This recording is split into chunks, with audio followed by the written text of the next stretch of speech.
NASA may be cutting certain lines of communication with Moscow. It does seem that critical areas of cooperation will remain untouched. After scrapping the space shuttle program in 2011, the U.S. now depends on Russian rockets to put astronauts to space. Soyuz spacecraft have sent Americans into orbit 11 times in recent years, and more flights are planned for this year. The U.S. also needs Russian-made transporters to launch satellites for government use, also vital for many of our everyday tasks, including the internet, GPS, and even financial transactions. But NASA is trying to change this. Currently, all astronauts go to space via Russia's Baikonur Cosmodrome. NASA wants to stage its own manned space flights from Cape Canaveral, but that's been delayed till 2017.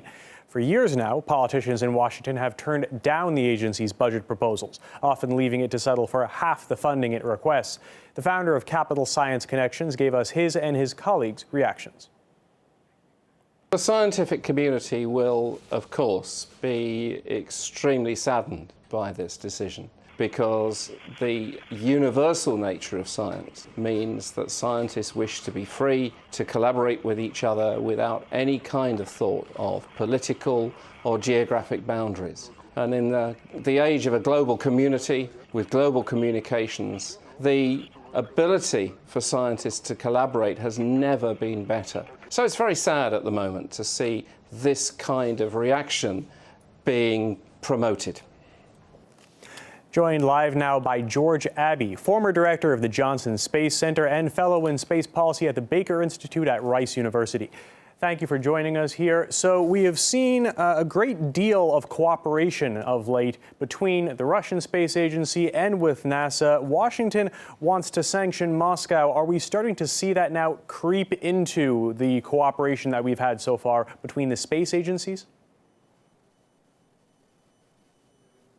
Well, I think if NASA takes some action, as I understand they are going to, it's going to be very disappointing and certainly adversely affect our ability to cooperate in space.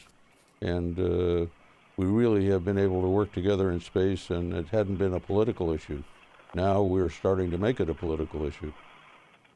So we have a political issue on the ground here, but do you think that reaches up to the level of the International Space Station? I mean, in terms of the men and women who are up there right now, do you think they really, it matters to them what goes on down here?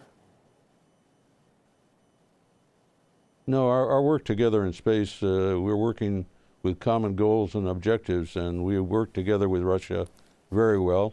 They've been excellent partners, and we have worked well to put the International Space Station together, and we have been cooperating ever since we joined together on the space station, and it's gone extremely well. And our astronauts are training in Russia. They're well trained when they fly. And Russia not only launches our astronauts, but Russia provides a rescue vehicle for the space station for the 6 months duration our astronauts are up there. And then they also return them back to Earth safely. And when we have been flying on the Soyuz, it's been a very reliable spacecraft, and it's very essential to our operations on the station. Now, this is a fairly recent development here, but among the scientific community, as far as you're aware, or you and your colleagues you talk to about these sort of things, what's the reaction so far to these latest political steps intruding into the realm of science and innovation?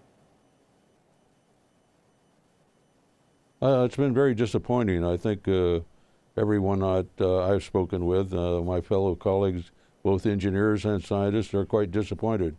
We don't think it's a very wise decision, and certainly can affect the safety of operations in space. When you're flying humans in space on an international space station, you want to enhance cooperation and enhance communications. And so when you start taking actions to lessen those communications, it's not a very safe action, and it's not a very wise thing to do.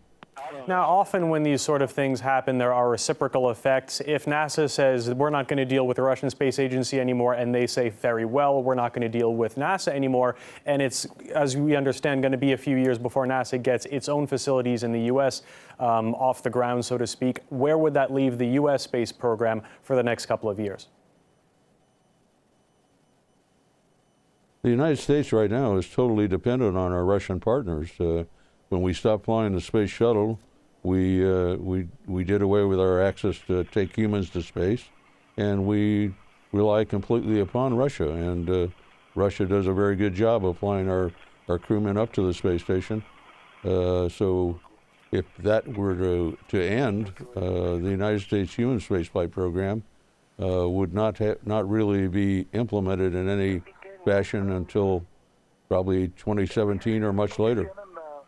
And finally, we have no idea, nobody does, how long this impasse is going to last. What immediate effects do you think we could see in the short term from this kind of deadlock that we have going on down here? Well, I hope we don't see any real effect in our interactions on the International Space Station. I think it's essential that we continue to work together and work together well. And certainly my Russian colleagues and my colleagues in NASA who are on the space station feel very strongly that that needs to continue. I would be very disappointed if it starts carrying over and affecting those operations.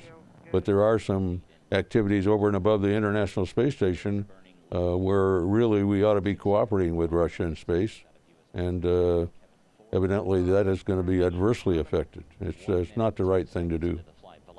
All right, George Abbey, former director of the Johnson Space Center, current fellow in the space policy of the Baker Institute at Rice University in Houston, Texas. Thank you very much for your time.